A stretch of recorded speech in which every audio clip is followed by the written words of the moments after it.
I'm glad she's keeping an eye on this. Otherwise, I would have just gone on talking. Let's try this one more time. Let's begin the class with 3 ohms.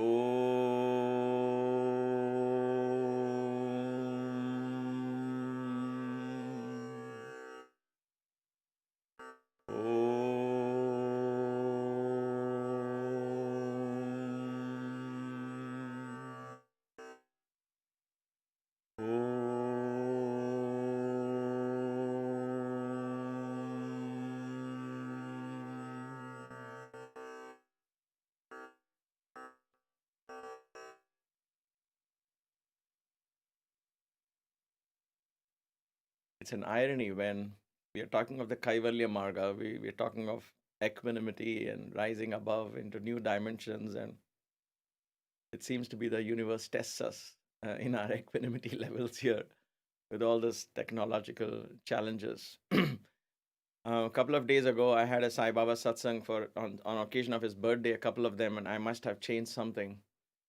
Though I see on my monitor that the audio is working, I don't know why it wasn't coming through to you all. Anyway, thankfully, we should be good now. And if there is something, please text. And I think between her work, Maya will glance now and then at the computer. And if there's something, she'll get back to me.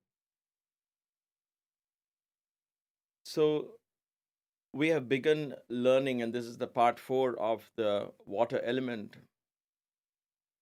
And we are trying to understand how important it is in our spiritual practice. Once again, let me emphasize that all these classes are aimed towards practically taking home some homework.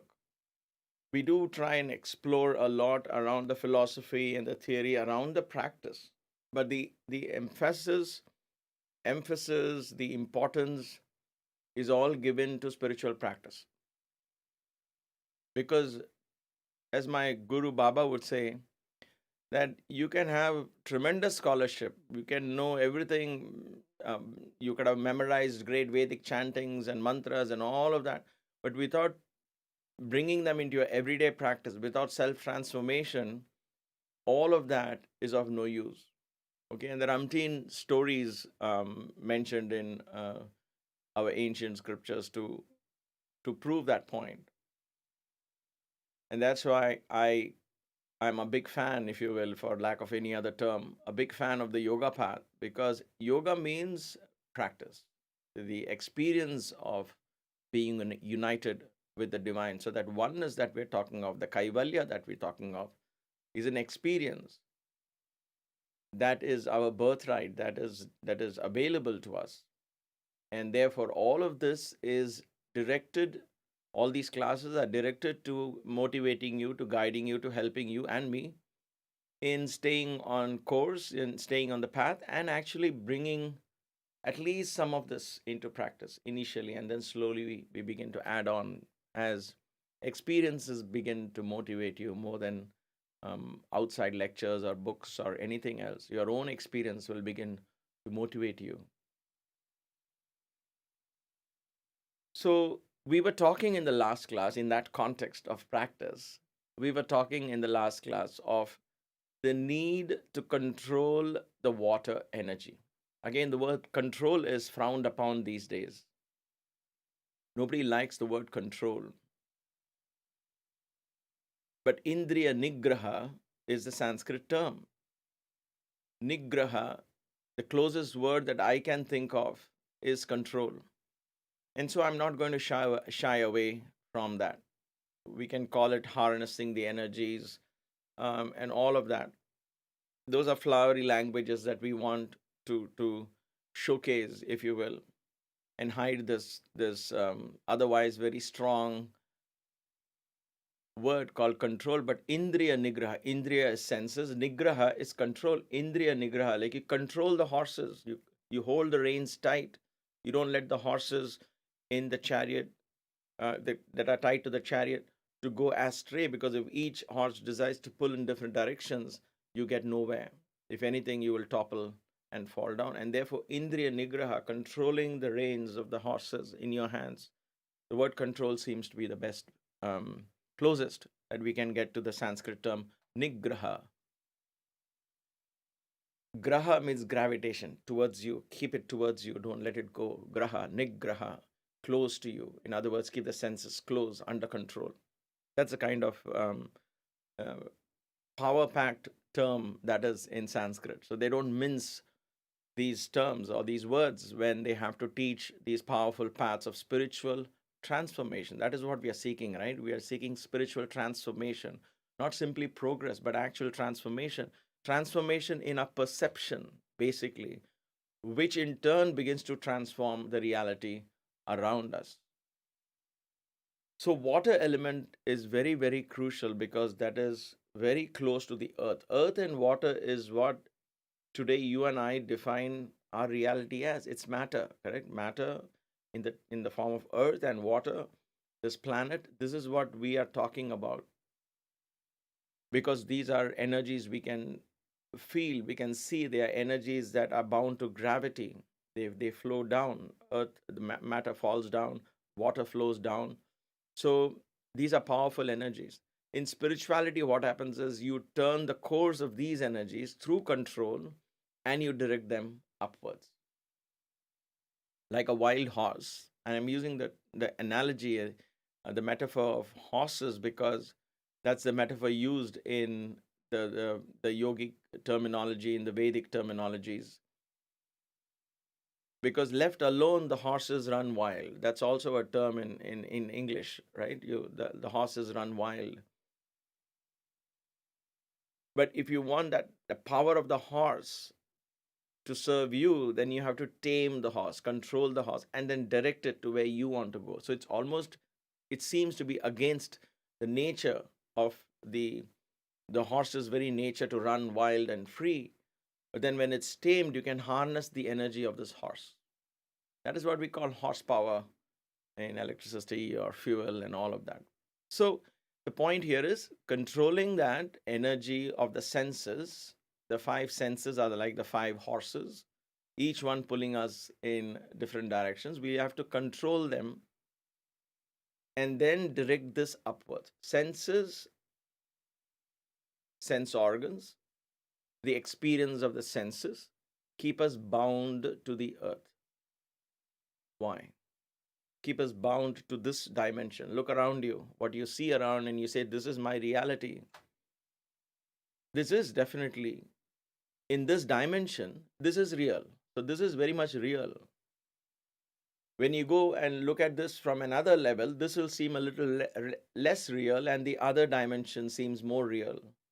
And so on, there are 7 dimensions of consciousness, where in each dimension, a whole different reality presents itself to us. So, from this dimension, this appears real. Why does it appear so real? Because this dimension is ruled by the senses, by the earth and the water element, especially the water element. It settles down into earth, right? That's why I keep saying in the last class as well, and I don't mind repeating this 100 times more. These are not two separate watertight compartments. These are water and earth are almost together. The difference between the anal region and the sexual organ, the Muladhara chakra and the Swadhisthana chakra, the first chakra and the second chakra and the base of the spine, is minimal. It's almost like they are fused together. And therefore, I use them interchangeably. But we are focusing on the water element. It doesn't mean we are ignoring the earth element. Now we are adding on to the earth element practices. We are adding water element practice. So now we talked about judgment, we talked about tamas and all of that in the earth element. Now we are adding sense control on top of that. So the senses help us form habits. And then habits creates likes and dislikes and addictions. And all of this keep us bound. Why does it keep us bound? Because water flows downwards. And water flows into the earth holds you back. So both are gravity oriented. So whenever we do anything with senses, it holds our consciousness down in the bottom of the spine. Not that these things are bad. It just shows that we are exposed only to one dimension of reality. That's all it is. Okay, it's not bad or There's nothing to feel guilty about what I'm saying at all. This is not, like I keep saying, there's a very thin line drawing spirituality and religion. Religion talks about good and bad, morality, immorality, and all of that. I'm not getting into that. I'm talking about what is in the spiritual world, dimensions of consciousness. And so we are caught in the lower dimensions of consciousness. Let's call it different dimension, not even lower and higher, because lower and higher again creates an impression that somehow this is lower and something else I have to progress to. And so we get caught in this idea of progressing, not progressing, and so on. A different dimension. I like to believe, and in my experience, that is a more enriching dimension, because from that dimension, when you come back to this dimensions, you come back a lot more empowered, a lot more enriched, knowing that this, what happens here, is not the be all and end all of our consciousness. There is a lot more that exists in our consciousness. So, having said that, let's come back to the water element. Water is a source of life energy, just as earth has prana in it. And that prana comes to us from the earth when you go to sleep. When you're fast asleep, when you're resting completely surrendered to gravity, the energy from the earth rejuvenates you. That's why we have to lie down. The heart gets rest, the pulse gets rest, the heartbeat slows down, and all of that happens. The whole body is rejuvenated, rested. In fact, it's healed because we are lying down. In other words, we surrender ourselves to the earth element. So, what happens is the gravity is a vehicle which carries the prana from the earth and heals our body. So, we practice this consciously as part of Yoga Nidra in our yoga classes as well, for those of you who take those classes, because that's an advanced practice to keep drawing the energy from the earth. Okay, water. Water also, the water element also has tremendous prana in it. All the five elements has prana. Comes to us in different forms. From the earth, it comes to us in the form of gravity. In water, in the water element, the second chakra, it comes to us in the form of water, in the form of liquids. So water is life-giving. Water has tremendous energy. In fact, if there is water, we say there is life. In science, in the world of yoga, if you would ask me, I would say wherever there is prana, there is life. And prana is the combination of these five elements and more. We'll talk about prana and all of that when we come to the Vayu Tattva. Water, the prana existing in the water, the life force existing in the water, is again absorbed by the body, by the mind, by us to utilize for creative pursuits. So, in order to harness this powerful energy from the water and direct it towards what are we directing? The life force from this water element that comes to us. When we drink water, yes, you do get prana. But every time you are indulging in the senses, that life force that you have gotten through water goes out. And so when you control those senses, you are able to harness the energy of the water. So a dam, you see, whenever there is a huge electrical project, powerhouse, there is always a dam or some kind of a water restrainment facility available there. Because when you restrain water, and then you can harness the energy, electricity out of water, right? So when we want to go to the electricity part, the fire part in the Manipuraka, the third chakra, we have to harness the energies of the water to allow the consciousness to go up. This may sound very abstract at this point and not exactly make sense, but just let it settle down, and over a period of time, when you experience it, you will understand what it is. So in order to harness that energy, you control the senses. The water within is controlled, because water tends to flow out. When you let go of the water, it goes uncontrolled, right? And so it flows. So when you control the senses, you begin to put banks on the river, and the river that would otherwise flood become the elephant power. In that temple that we saw, elephant and spider, it begins to get control, and you can channelize that elephantine power of water to where you want it to go, wherever you want it to go, however you want it to go. So that creative energy is taking that Shakti out of that life force, that pranic energy out of the life force. When we learn to do this consciously through a lifestyle habits, through practices, and we're going to talk about fasting a little more in this class. With these two classes, I think we'll cover fasting to a large extent. Um, with these spiritual practices, we learn to harness the energy of water. So let us go to our slides.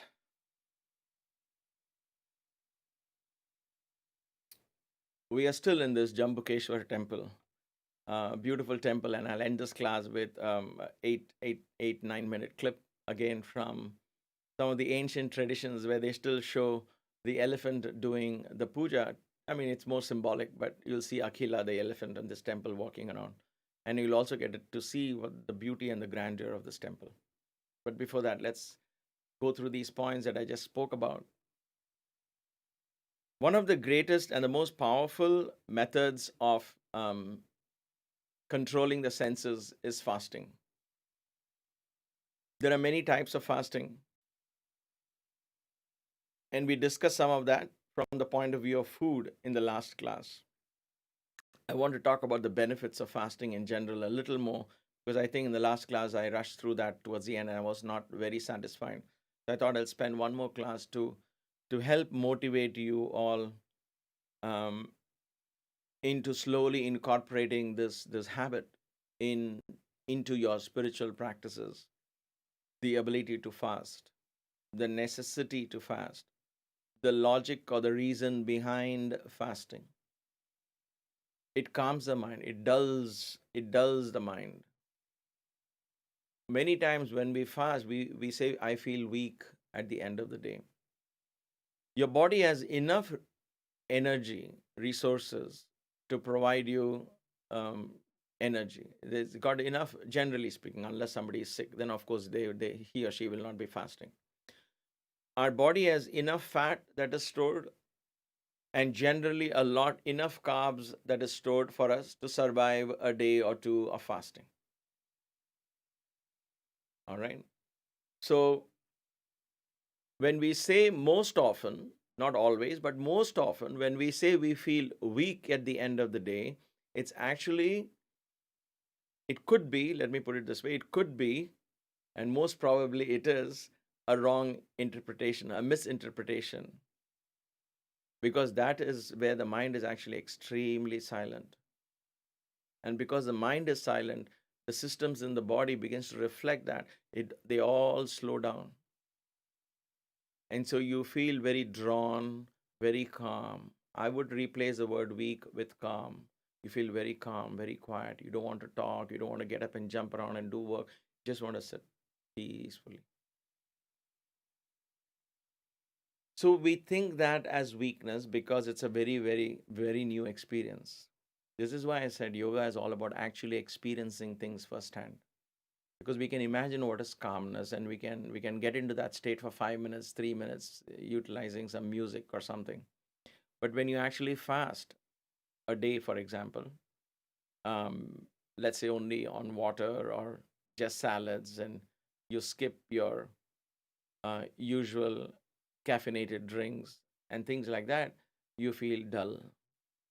It's not dullness, it's not weakness, it's actually a state of calmness, a state where the body begins to detoxify itself.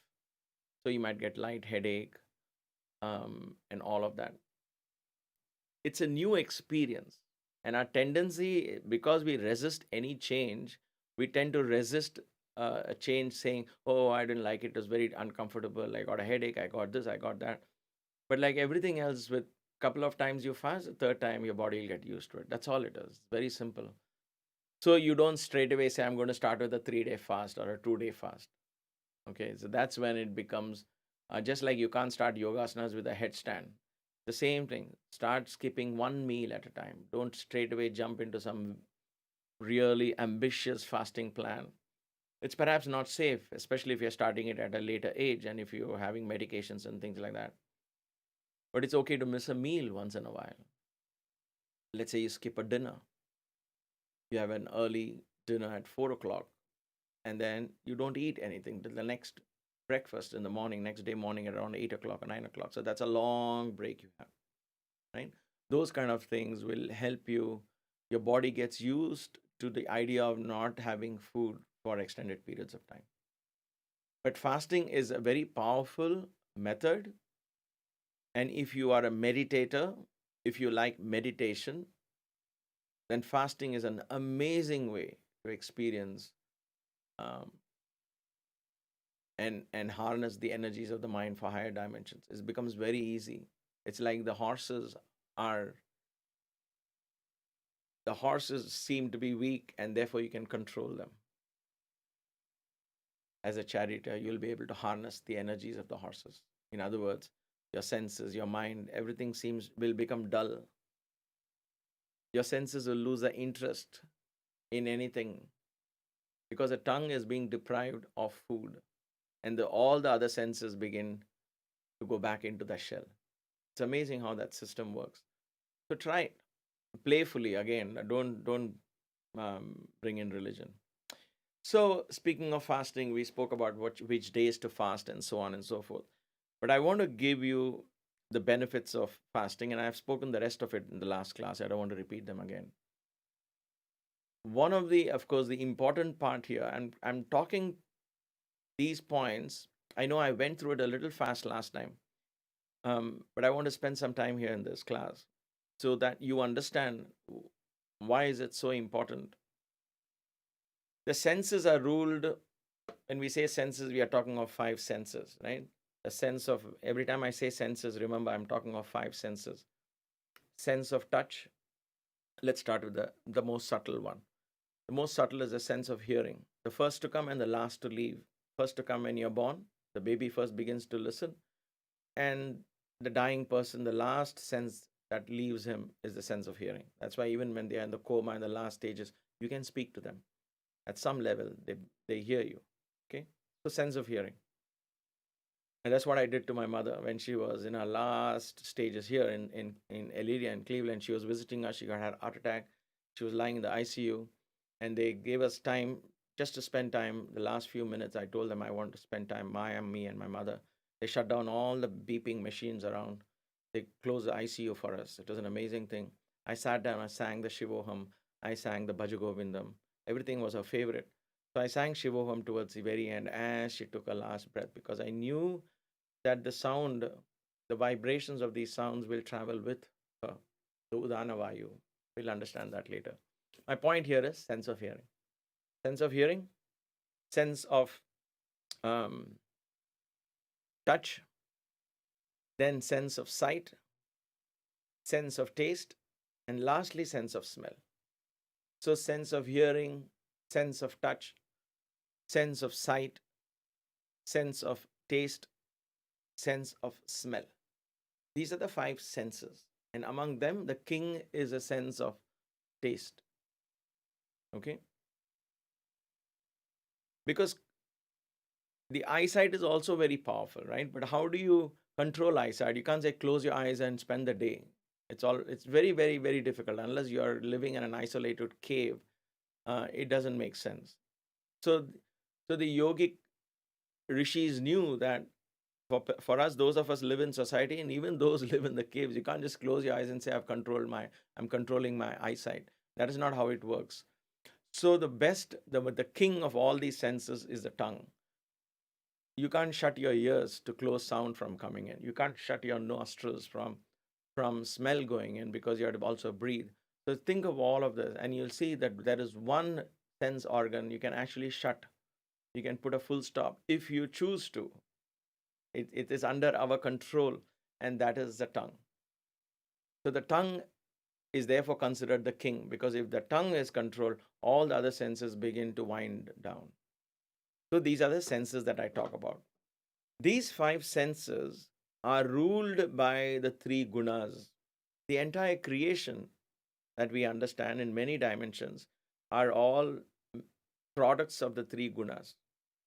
We talked about these gunas in the very early in our classes, on the Sankhya classes.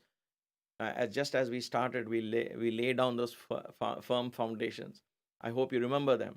If not, please revisit those classes because it's important. That's why I'm building this one at a time at a very slow pace. The three gunas, there's no such thing as good guna and a bad guna. Tamas is that which slows us down, and at times it's very good to be slow and steady. But tamas very slow can hold you back from growth, right? Rajas is that is active in nature, that motivates you into action, into thinking, into speaking, and all of the senses become rajasic, in other words, active in order to achieve. What do they want to achieve? What was in sattva? Sattva is creative energy. So sattva guna is creative energy. Purely being creative, no use. You have to act on it, right? I have great ideas how to be a millionaire. But what's the point of those ideas if I don't take one penny and invest it, make those mistakes, and then understand, I thought this was great, but this is what, and go back and forth. So ideas come in sattvic guna, sattva guna. Rajasic guna is that which, and I'm talking these gunas now in an individual for you and me. How does it apply to you and me in terms of qualities? Rajasic guna is the gunas that make us act on those ideas. Because I want to fulfill those ideas, I act on them. So Rajasic guna is action. Again, Rajas is not bad. Excess of any of these gunas is not going to help us. There's no good and bad. Excess is what is frowned upon. And then the tamas is fulfillment. It comes to a stop. What comes to a stop? The idea comes to a stop.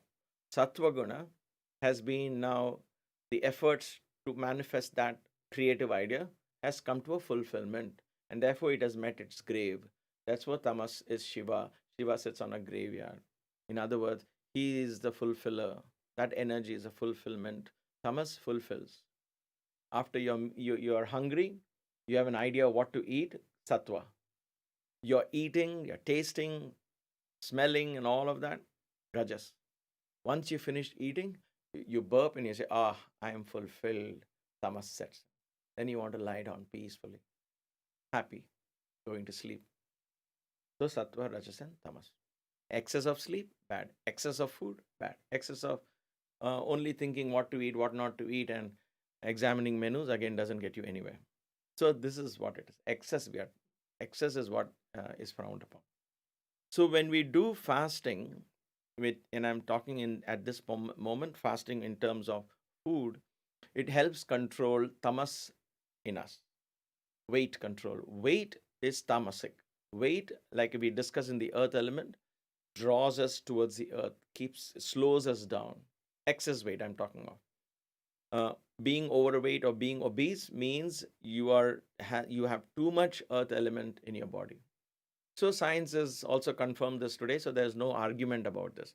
So there's something called the body mass index, and it gives you an idea of how much of excess mass is there in your body. And so there are, depending on the weight and the height and the age, you find this if you Google body mass index, popularly known as the BMI.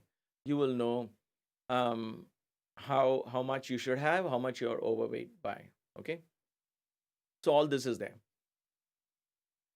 From a yogic point of view, while weight control is more biological and scientific and so on, what you're actually working towards is the excess of tamas in your body. You are lowering the tamas that slows you down. Tamasic is that which slows you down because there's a sense of fulfillment. The sense of laziness comes in. Laziness is comes in many forms. When we study Yoga Sutras, someday we will explore this more. And Yoga Sutra is definitely on the cards after I finish these foundations. Laziness comes in many forms. Laziness gives you a false idea of fulfillment. Laziness actually gives you a false idea of contentment. Laziness gives you a false idea of devotion. Laziness comes in so many forms. One of the greatest, I don't know, this word came to my mind. I have to share it. It's one of the greatest enemies that we know. I know it sounds very violent, but I don't know why that word came to my head. So the reason is because it deceives you. It deceives you. For example, you'll say, I'm very happy doing bhajans once a week. God doesn't want anything more than that. I am okay with that. That contentment that you are apparently saying, I'm okay with this, I am happy with this, could be laziness, saying, why get up early in the morning and do yoga and meditation and all that. So it'll come to you telling you, no, no, no, this is real devotion. That is all just humbug, and it's too much work. God doesn't want you. It's your laziness coming. Tamas creeps in many ways. Just like today, sugar has creeped in into our food in so many, many, many ways. Almost every product that you buy in the grocery store has some form of sugar or the other. It has creeped in, right? So it is right from the toothpaste that you use, and therefore you have to search for organic, organic, organic, or non-sugar and whatever. Anyway, the point is like that. Tamas can creep in as laziness. Tamas can creep in as a false sense of contentment. Tamas can contentment saying, "Oh, I don't want to work hard and make money. I am happy with what I am earning. This is good enough." That appears to be contentment. It could be also. I'm not saying no. Each one of us only can understand this through introspection. It could be, but it could also be a laziness, saying, I don't have time to do all this further examination, more training, and go higher up the ladder and all that. Just forget all that. I'm very happy where I am. That is laziness telling you, just stay back in this comfort zone. Tamas. Tamas is laziness. So when you do fasting through the tongue, it helps not only weight control, it actually helps with controlling the tamasic nature. Laziness in all forms, all these forms will slowly go away. You'll automatically get up early for meditation. You'll automatically um, be eager to practice because your mind will now suddenly be awake, wanting to know more, learn more, study more, and so on. Many people have written to me, why am I not able to get up in the morning? For some reason, it's just impossible for me to get up. And I always tell them, try skipping a meal before or eat a very light dinner and see what happens. You will feel much more energetic when you get up in the morning. It's a matter of training, not overnight. It doesn't happen. A couple of weeks or a few weeks of such training, you will be automatically less tamas will hold you back. So consider that. Then comes improves insulin sensitivity. Again, sugar. Sugar is tamas. Any form of food, when we become addicted to sweets. When we were children, think of us. Most of us perhaps didn't like sweets, babies, right? But then somehow we were trained to like sweets. We linked birthdays to happiness, cakes to happiness, sweets to happiness. We were rewarded with chocolates and sweets, and somehow it's gone deep into our subconscious, unconscious mind that sweets equals fun, sweets equals love, and sweets equal happiness. All those kind of relations are established in our subconscious mind. All these are seeds sown to us by the society, by our parents, by our teachers, by because it was sown into them, and we carry on, right? Think of spending our children's birthday or your child's birthday without a cake. You'll say, oh, come on, how can there be a birthday without a cake? So we kind of got into that. I don't know. I have no idea how to get out of it. I think it's each one has to find out for himself or herself. But sugar has definitely got into our food, and sugar is the most important carrier of tamas. I'm not talking about white sugar and brown sugar. White sugar, of course, definitely is out of question because it has chemical components and bones of cattle and so on and so forth. So white sugar is completely out. Okay, if you are in the spiritual field, please don't touch white sugar. I know how these things have affected my meditation, and I'm talking out of experience. You'll get nowhere. Even if you sit and offer it and say, oh, but this is prasad, I'm going to eat it, none of that is going to work. This is all that tamas um, coming back to you and convincing you that this is devotion. It's not. So white sugar is out. Even brown sugar, even jaggery, anything sweet, anything which triggers too much of the pleasure centers in the brain holds you back in this dimension. That's all I'm coming to, right? Not wrong, right, from a moral point of view, again. Because when you trigger those pleasure centers in the brain, when you trigger the pleasure centers in the brain, you feel, this is good, this is beautiful, oh, lovely, what an experience. Then you keep going back to that experience. because there is no other experience that you're training yourself to expose yourself to. So what happens? You keep going back to the sweet because it triggers that same pleasure centers in the brain. So whenever you're upset, depressed, tired, and so you go for a spoon of ice cream or go for cakes, and all of this is psychologically proved today, right? So what happens then? Our dimension of reality stays here. Our limitations of definitions of pleasure remains in the experience that the brain has to offer. And this is only one part of the brain. There is still so much of the brain that is, science has not yet discovered, that spiritual experiences give us. Science studies the after effects of the meditation experience on the brain. But what is the actual experience? Only that person can tell you at this moment, correct? That's what's happening. So understand that tamas and sugar are very related. So fasting, even if you don't want to do, like you don't want to go hungry and things like that, stay away from sugar unless, of course, you are a diabetic and you are following strict instructions. Then what I'm talking doesn't apply. All of these that I'm talking is more for more precautionary in nature. So obviously, if you're taking diabetic medications and insulin and all of that, you have to follow your physician's instructions. At this point, there's nothing else we can do. There are other ways, therefore, to combat tamas in such situations. But for those of you who are relatively healthy, who have not yet experienced any extreme sugar or in the borderline sugar cases, and you're not into heavy medications, sugar medications, please consider avoiding sugar completely. If you do feel the need for sugar and sweet, bite into a fruit. Bite into a fruit. It gives you the same energy.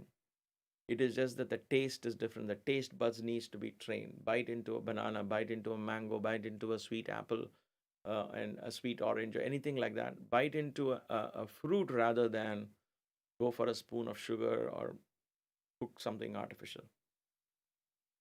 Please consider this seriously for spiritual progress. Health benefits, that's why I keep saying in yoga, when you adopt a yogic lifestyle, health benefits and all of that is given naturally. It comes by the way. But our focus is not health, because then we get obsessed with, oh, my body is doing this, that. You get caught up in the body. Leave that. Let's treat the body as a reflection of your lifestyle.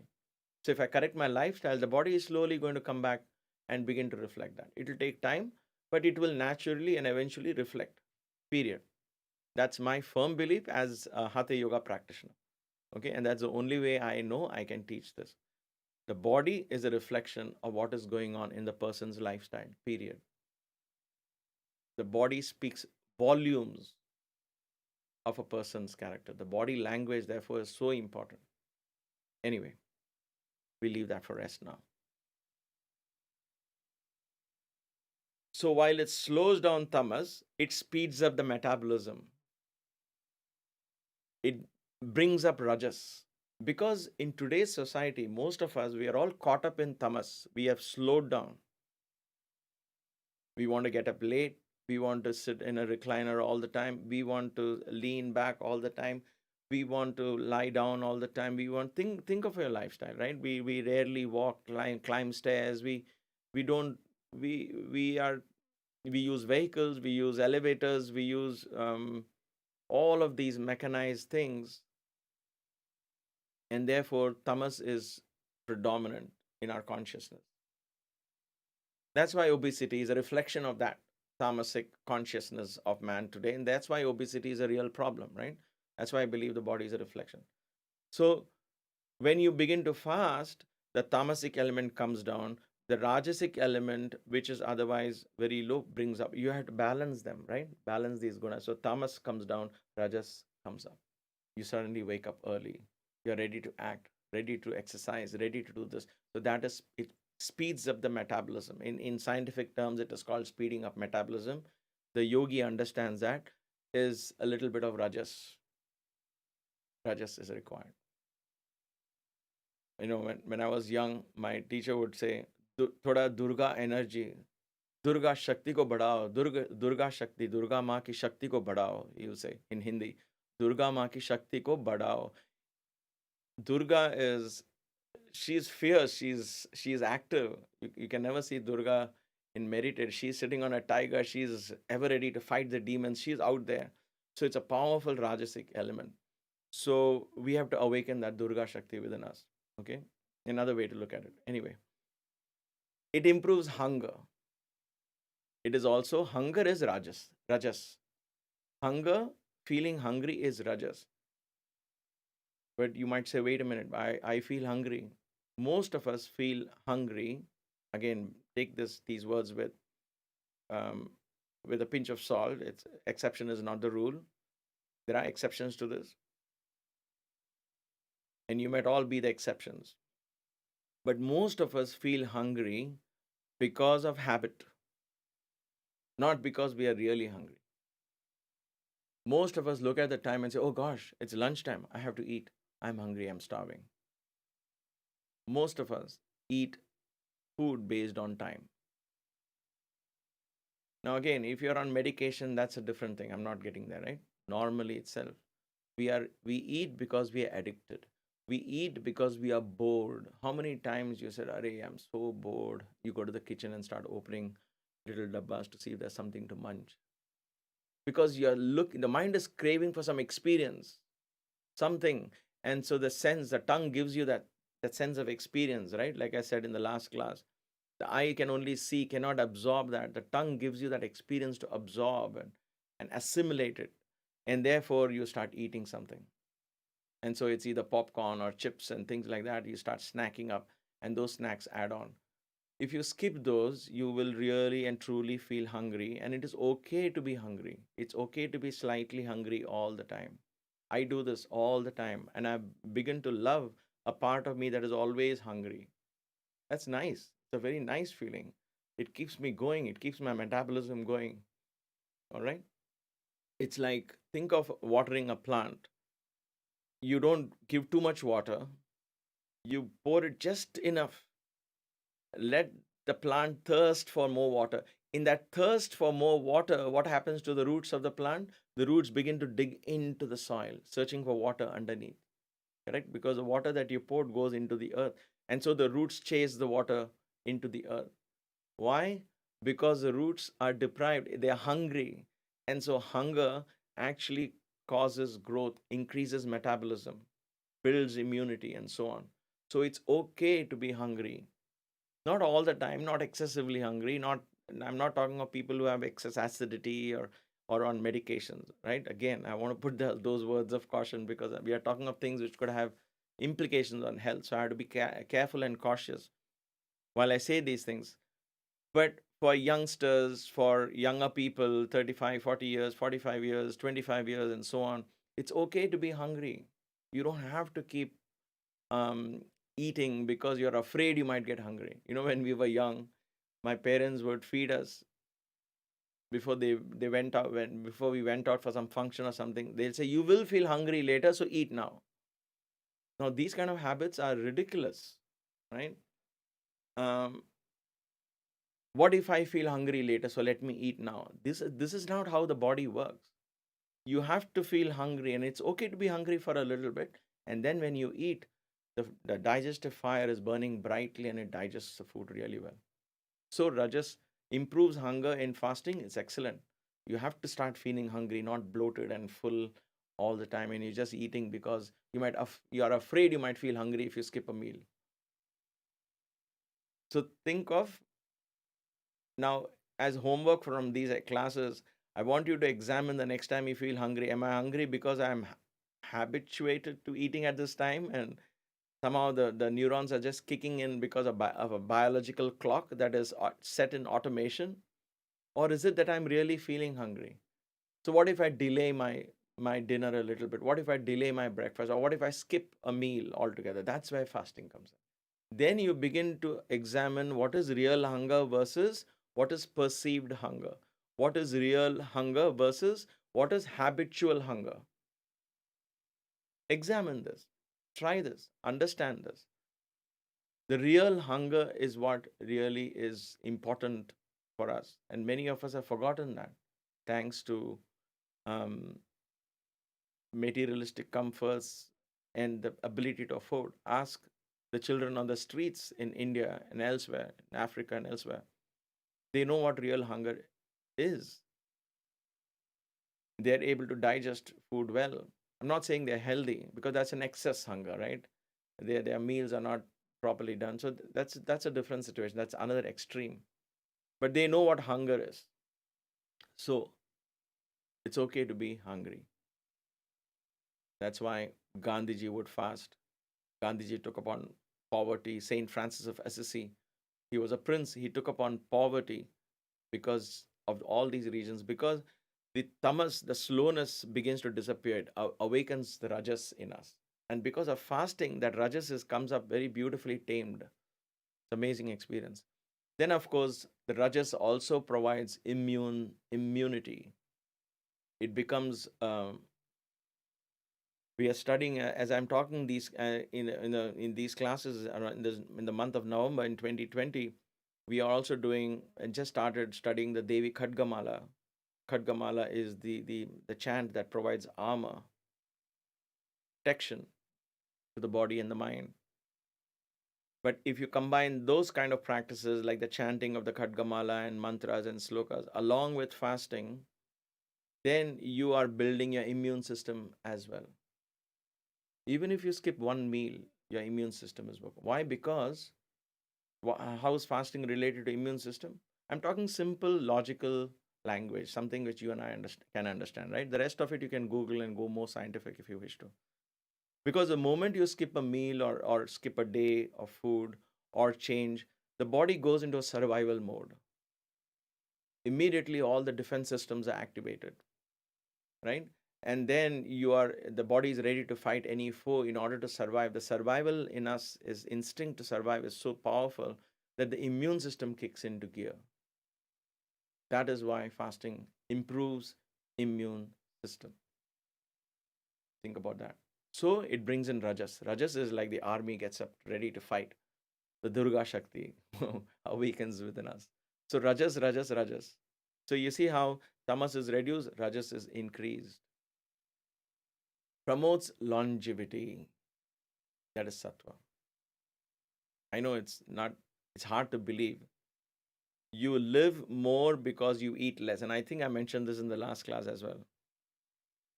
But it's so important for us to understand. Whenever people are sick, we force them to eat so much more. Listen to them as well. It's not like you have to make them starve. But their eating is not going to make them get well. They can eat a little bit, but allow the body to work its metabolism and understand and apply its defense systems and slowly heal. Just because you're feeding them more does not make them more healthy. Eating more food doesn't mean you will live longer. Look at what has happened to us as mankind in general in the society today. With all advancement in medical technology, medical science, and so on, have we in general today in 2020 increased our lifespan, our average lifespan? It's either stayed the same as it was 100 years ago, or it has actually decreased. It has either stayed the same or decreased, not improved. But guess what has happened? We have learned to eat a lot more. So, eating more doesn't mean you will live long. Look at the villagers in India. They eat less, they work a lot more, they live much longer. Of course, because of the eating habits and other factors, they may not be really healthy. So, I'm not saying all villagers. Generally, village life, um, farm life, and so on increases longevity because you are more active. Relatively, you eat less. But you and I in the city, we are not that active and we get addicted to eating a certain amount. And as we age, even that activity comes down, but the eating amount does not come down. Why? Because we have trained our brain to be satisfied with X amount of food. Amount, I'm saying quantity of food. So, what I ate when I was 35 I can't eat when I'm 60 unless my activity is doubled or increased along with my age, which is very unlikely normally. You're more active when you're 35, you're less active when you're 60. Your need for that much amount of food becomes much lesser. But are we reducing the amount of food? We are not, right? So all of this traps our consciousness. This is why the sattva becomes very low. Creativity is at its very ebb now.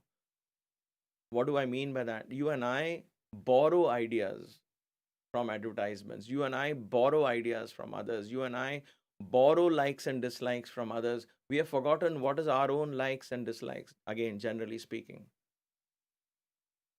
Do I like to wear jeans? I don't know. What does everybody else think of it? What do the advertisements say? Stretch jeans, yes, I also want stretch jeans. I also love them. I also want this. I also want that. I'm just throwing some ideas that comes to my head. What my like? What do I like? I don't care anymore. I borrow because my own creativity, my sattva, is going down. So I want to bring sattva back up. Sattva is creative idea. Sattva is creative in nature. When that creative energy comes up, not only will you get your own ideas and so on and so forth, your convictions and all of that, but that creativity will actually translates itself into longevity because it starts creating new cells, brain cells, and so on. You actually will increase to live, increase your lifespan. These are very important lessons, my dear brothers and sisters. I've learned this in the last 40 years. I'm just sharing it as a brother. Please consider these. I'm not asking you to follow them blindly. I shouldn't be doing that because each one of you come from a very different culture, background, medical situation, and so on. Take these and ask yourself, what can I do with this kind of knowledge? How can I implement? And figure out something. Something, there's always a way for each one of us. So it improves brain functions. As I just said, it brings creativity into our system. So improves brain functions, improves memory power, improves ability to think, makes our senses sharper. When we were um, perhaps a few million years ago, when we were barbaric in that kind of age where the next meal was not assured, guess how our senses were so much more sharper, correct? You'd be fast asleep, and a slightest rustle, a slightest sound will wake you up because you had trained yourself. The senses, that sharpness of the senses, are all gone now. Television decides our senses today. What we listen from the ears and what we see from our eyes is all related to what we see on television for the most part. So our senses have become dull. Fasting improves that. So when that improves, the brain power improves, the memory improves, the ability to cognize, cognition improves, the ability to analyze, logically think, everything improves. Look at children; they are so active. Their metabolism is high. They're very, very creative. That's why they have so many, many, many, many questions. Right? That is where, and look at us now with this age. So how do we kick that back into gear? We can. Never too late. Have I finished all? There's one more. The most important thing, it improves meditation. As spiritual aspirants, in addition to all of this, the quality of meditation is extremely high when we talk about fasting as a practice. I know I've run out of time. We will continue a little more on some other types of fasting in the next class. As your homework, I want you to consider what kind of fasting can you bring in based on the last class and this class? What kind of fasting can you incorporate and as part of your spiritual lifestyle, as part of your spiritual practice, not religious practice, spiritual practice. So you can tune into the different days of the moon, like I discussed last time, the 11th day, 8th day, whatever, and bring in those days so you're in tune with what's happening in the cosmos as well, so you can enrich the practice. And if you do it once or twice, you may not see any effect. Continue whatever you want to do for 6 months, 8 months, a year perhaps, because it takes about 11 months for the whole body to undergo a complete change, right? From the skin cells and everything. Allow that to happen. So your skin conditions will improve, not with 1 or 2 times of fasting, but something over an extended period of time. Bring in either raw salads or something. Think about it. Consider, what can I fast from? The greatest benefits at the end of it all is you will be able to tame that water element, and as it moves upward even into the third chakra and becomes fire, it blows your mind into such a beautiful dimension. That is called the Surya Loka, the Loka of the sun. That is brilliance. There itself, you will see, um, you will experience a different level of reality. So, thank you so much for your patience for this class. Hope to see you in the next class the day after tomorrow. Let's continue this conversation, this class again. Let's end this class with one Om and three Shanti.